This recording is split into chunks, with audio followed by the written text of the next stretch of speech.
जिंदगी में आप सब बोरियत के लफ्ज़ से तो आगाह होंगे ही। बोरियत या बोर्डम जिससे शायद आप तब गुजरते हैं जब आपके पास करने को कुछ भी नहीं होता।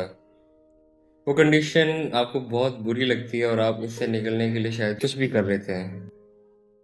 लेकिन इन तीन जुमलों में कितनी सच्चाई है कि बोरियत हमारी ज़िंदगी में कोई अहमियत नहीं रखता। और इस वीडियो में मैं यही प्रूव करूंगा कि बोरियत या बोर्डम हमारी ज़िंदगी में किस तरह से अहमियत रखता है और हम किस तरह से इसे अपनी ज़िंदगी से निकाल रहे हैं। चलते हैं।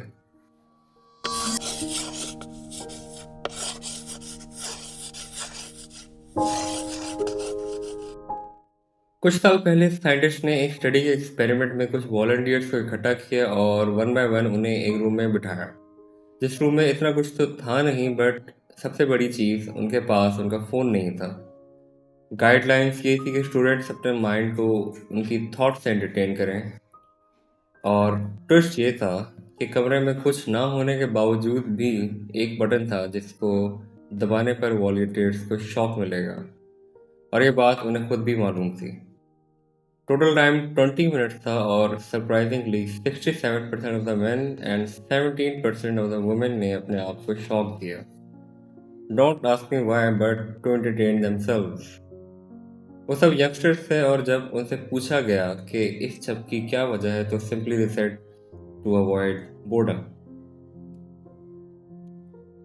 अब एस्टिमेशन के मुताबिक तो 98% of Pakistanis do something in their leisure time, जबकि शायद 2% ऐसे हैं जो कि अपने फ्री टाइम में कुछ भी नहीं करते, अपने आप को अपनी थॉट से एंटरटेन करते हैं। और ये अच्छी चीज़ भी है, करना भी चाहिए, लेकिन दूसरे लफ्ज़ों में अपने आप को टाइम देते हैं। बट आजकल के कुछ लोग इस चीज़ से डिनाई भी करते हैं। उनके नज़दीक ये कोई अच्छी चीज़ तो नहीं है, ये सब काम तो बोर होना है, और बोर तो सारे लोग होते हैं। लेकिन रुकें, प्रॉब्लम ये नहीं है कि बोरियत या बोर्डम एक अच्छी चीज़ है या बुरी चीज़ है, बल्कि प्रॉब्लम यहाँ से स्टार्ट होती है कि हमारी बोरियत की डेफिनेशन ही गलत है। याद रखें, आप बोर तब नहीं होते जब आपके पास करने को कुछ ना हो, बल्कि तब होते हैं जब अवेलेबल ऑप्शंस में से आपको कोई ऑप्शन अपील ना करे। And that is the outcome of the shock experiment actually. दरअसल हमारे ब्रेन में जो अटेंशनल सिस्टम होता है, जिसका मेन पर्पस स्टिमुलाई या डिस्ट्रैक्शन को फिल्टर आउट करना है, जब इसका ओवर यूज़ किया जाता है, मतलब हर वक्त इसको एंगेज रखा जाता है, तो इसका आउटपुट होता है बोर्डम से भागना।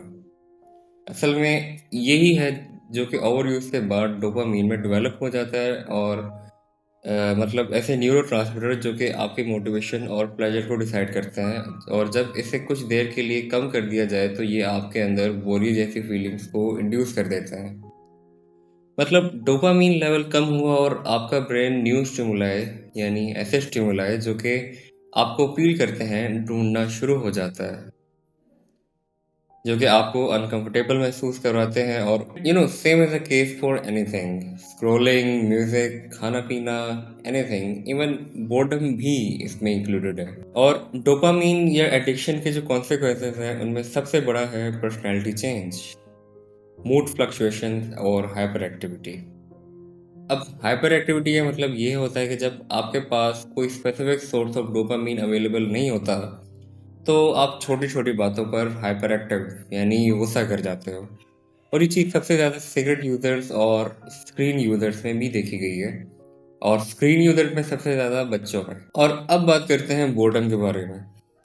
क्यों ज़रूरी है अपने आप को बोर्डम के इर्द गिर्द रखना, ऐसी सिचुएशन में भी। जब आप बोरियत जैसी कंडीशन से गुजरते हैं तो आपका ब्रेन डिफ़ॉल्ट मोड नेटवर्क पर शिफ्ट हो जाता है, वही नेटवर्क जो कि डे ड्रीमिंग के वक्त काम आता है। मज़े की बात, ये रीजन सेल्फ रिफ्लेक्शन और मेमोरी में भी इन्वॉल्व होता है।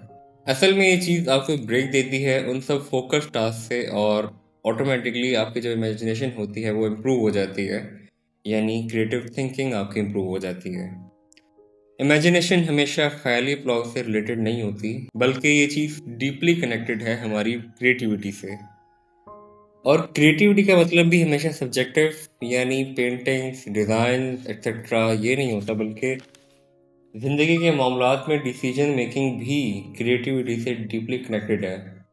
जी हाँ, आउट ऑफ द बॉक्स सोचना। साइंटिस्ट ने इसी चीज़ को कंफर्म करने के लिए उसी तरह से दो वॉलंटियर्स को चुना और एक को एक ऐसे रूम में बिठाया जिसमें उसके साथ उसका फ़ोन था और दूसरे को उसका उलट यानी उसके साथ उसका फ़ोन नहीं था, और एक खाली कमरे में बंद कर दिया। बाद में दोनों को एक एक ग्लास दिया गया और कहा कि इस ग्लास से वो कितने क्रिएटिव आइडियाज़ निकाल सकते हैं, और रिजल्ट्स उसको कॉल्ड बोर्ड इंसान के हक में गए। ये चीज़ मैं और आप भी एक्सपीरियंस कर सकते हैं। बस करना ये है कि थोड़ा बर्दाश्त करके फारिग वक्त निकाल के सिर्फ अपने लिए अपना एनालिसिस करना है। Believe me, you will find your solutions. Spirituality में जो सेल्फ रिफ्लेक्शन कंसीडर होती है, उसमें भी सबसे जो इम्पोर्टेंट चीज़ होती है वो आपका अपने आप को टाइम देना होता है। And this thing is very very very important हमारी डेली ज़िंदगी में, हमारे मामलात में, डिसीजन मेकिंग में, क्रिएटिविटी में, इवन हमारी डिग्रीज में भी ये चीज़ बहुत ज़्यादा इम्पोर्टेंट रखती है। उम्मीद है वीडियो अच्छी लगी होगी। अल्लाह हाफ़िज़।